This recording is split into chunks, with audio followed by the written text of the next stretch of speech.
Hello friends, welcome to tasty food info. இன்றைக்கி நம்ம கிச்சனில் துருவின தேங்காய் சாதம் எப்படி செய்யலாங்கிறதான் பார்க்க போகிறோம். வீடியோக்குள்ளே போகிறதுக்கு முன்னாடி நம்ம சேனலை இன்னும் சப்ஸ்கிரைப் பண்ணாதவங்க சப்ஸ்கிரைப் பண்ணிக்கோங்க.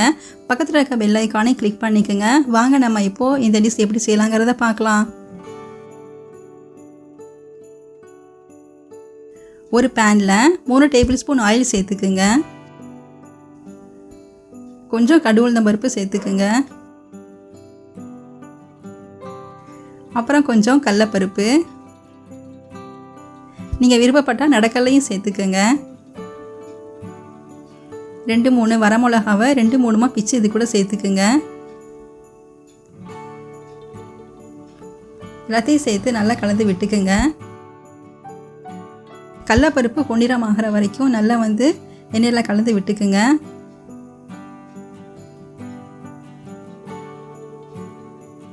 இப்போ நான் 1/4 மூடி தேங்காவை தேங்காய் துருவலில் துருவி வச்சுருக்கிறேன். அதை இப்போ இது கூட சேர்த்துக்கலாம். எல்லாத்தையும் சேர்த்து எண்ணெயில் நல்லா கலந்து விட்டுக்குங்க. அடுப்பு சிம்லே இருக்கட்டும். தேங்காயில் எண்ணெயில் நல்லா கலந்து வரணும். இப்போ நம்ம கொஞ்சமாக மட்டும் உப்பு சேர்த்துக்கலாம். ஏற்கனவே சாதத்தில் உப்பு சேர்த்து நம்ம வடித்து வச்சுருக்கிறோம். ஸோ கொஞ்சமாக உப்பு சேர்த்தா போதும்.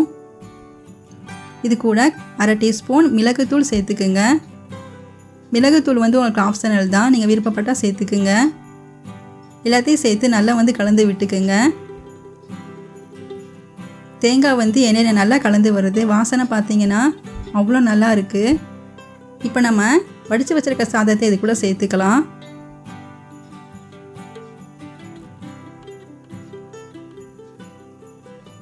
எல்லாமே சேர்த்து நல்லா கலந்து விட்டுக்குங்க.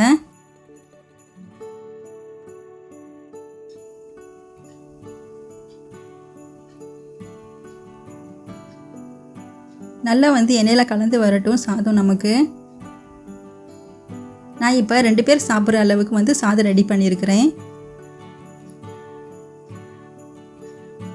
அடுப்பு சிம்லே வச்சு இது மாதிரி கலந்து விட்டுக்குங்க. இது ரொம்ப குயிக்காக ஈஸியாக சட்டுன்னு நம்ம செஞ்சிடலாம். இந்த சாதத்தை குழந்தைங்களுக்கு செஞ்சு கொடுத்தீங்கன்னா ரொம்ப விரும்பி சாப்பிடுவாங்க. நமக்கு ஹெல்த்தியும் கூட. கடைசியாக கொஞ்சம் கருவேப்பிலை தூவிக்கலாம். எல்லாத்தையும் சேர்த்து நல்லா கலந்து விட்டுக்குங்க. பார்த்தீங்கன்னா 5 நிமிஷத்தில் இந்த சாதம் நமக்கு ரெடி ஆயிடுச்சு. வாழைக்காய் ஃப்ரை கூட சாப்பிட அவ்வளோ டேஸ்ட்டாக இருக்கும். ஃப்ரெண்ட்ஸ், நீங்களும் உங்கள் வீட்டில் இதே மாதிரி ட்ரை பண்ணி பாருங்கள். மறக்காமல் நம்ம சேனலுக்கு சப்ஸ்கிரைப் பண்ணுங்கள். Thank you friends.